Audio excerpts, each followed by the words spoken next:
હવે પણ કોઈ પણ પ્રકારનું રાજ્યમાં માવઠાના વરસાદની શક્યતા નથી. જે એક વેસ્ટર્ન ડિસ્ટર્બન્સ પસાર થયું એના કારણે જે માવઠાના વરસાદ પડ્યા તે વરસાદ પડ્યા, પણ હવે કોઈ પણ પ્રકારનો વરસાદ આવવાનો નથી. ખાસ કરીને આખા અઠવાડિયા દરમિયાન કોઈ પણ પ્રકારના વરસાદની કોઈ જ શક્યતાઓ રહેલી નથી મિત્રો.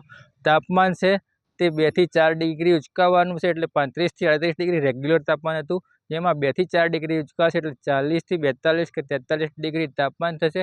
પવનની જે સ્પીડ છે તે નોર્મલ રહેવાની છે. પવનની સ્પીડમાં કોઈ પણ પ્રકારનો વધારો થાય તેવી શક્યતાઓ નથી. અને આપણે વાત કરી હતી ચૈત્ર દનૈયા વિશે, તો આજે ત્રીજું ચૈત્ર દનૈયું થયું છે. જે 2 ચૈત્ર દનૈયા હતા એમાં કાલનું જે ચૈત્ર દનૈયું હતું તે મધ્યમ રહ્યું છે, પરંતુ પહેલું ચૈત્ર દનૈયું હતું જે ફેલ ગયું છે, કારણ કે ચૈત્રી દનૈયામાં પવનની સ્પીડ વધારે હતી, વાદળછાયું વાતાવરણ હતું, તાપમાન બિલકુલ હતું નહીં અને વરસાદ પણ પડ્યો હતો. એટલે ચૈત્રી દનૈયું જે પહેલું ચૈત્રી દનૈયું હતું તે ફેલ થયું છે. આજે ફરીથી હવે ત્રીજું ચૈત્રી દનૈયું થયું છે. આજના ચૈત્રી દનૈયાની વાત આપણે કાલે સાંજે 6 વાગ્યાના વિડીયોની અંદર કરીશું, પરંતુ જે 2 ચૈત્રી દનૈયા હતા એટલે કાલનું જે ચૈત્રી દનૈયું હતું તે મધ્યમ ગણાય અને આ 7 ચૈત્રી દનૈયા એટલે એક નક્ષત્ર ગણવામાં આવે છે. એટલે આવી રીતે આપણે ચૈત્રી દનૈયા ઉપરથી વાત કરતા હોઈએ છીએ મિત્રો.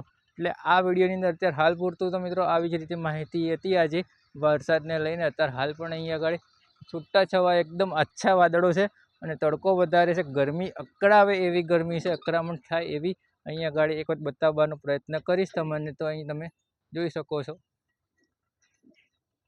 બસ આ રીતે જ કંઈક વાદળછાયું વાતાવરણ રહેવાની શક્યતા છે હાલ તો. બાકી કોઈ વરસાદની, હવે માવઠાના વરસાદની શક્યતાઓ રહેલી નથી. વાવાઝોડાની શક્યતા નથી અઠવાડિયા સુધી. જે પણ બી વિશેષ માહિતી હશે નેક્સ્ટ વિડીયોની અંદર ફરીથી આપણે આપવામાં આવશે. ચેનલ ઉપર નવા હો, ચેનલને સબસ્ક્રાઈબ ના તો ચેનલને સબસ્ક્રાઈબ કરીને વિડીયોને લાઇક કરીને વિડીયો તમામ ગ્રુપમાં શેર કરી દેવો.